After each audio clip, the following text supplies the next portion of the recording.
We reported earlier this week about Governor Josh Stein restarting a committee aimed at preventing homelessness in North Carolina. Former Governor Roy Cooper created the committee, and Stein wanted it to continue under his administration.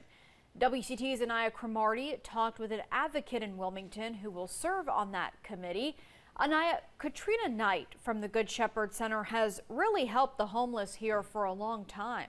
That's right, Daniela. Knight is one of nearly 40 members tasked with coordinating efforts across the state between government agencies, nonprofit groups, and other advocates. Wilmington is not alone in searching for solutions when it comes to homelessness. Numbers show it's a prevalent problem across the state. In 2024 alone, it's believed more than 11,000 people were homeless, many of them families with kids.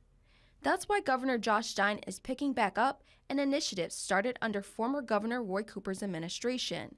It's called Interagency Council for Coordinating Homeless Programs, a team of people from across the state working towards a unified solution. On the board, the executive director of the Good Shepherd, Katrina Knight. This one is really an honor, representing really our region of the state. It's heartening to come together with other folks who I think really share a concern for the diversity of people who find themselves homeless or in housing crisis. She says the state of the economy is playing a role in homelessness. More people falling on hard times. We all experience crises at some point in our lives.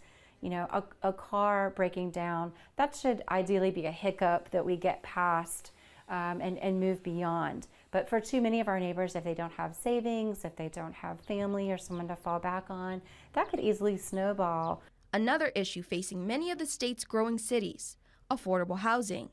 That's one key aspect Knight hopes to tackle with the council. If we don't have enough of that in a community, then naturally too many of our neighbors are going to be at risk of falling out of housing and having a hard time getting back into it and holding on to it again. It's one of several problems facing those on the streets, but the governor believes this group can make a difference.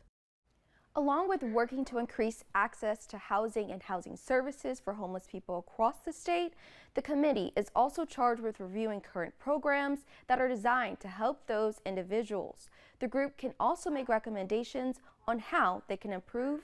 And in the newsroom, Anaya Cromartie, WECT News.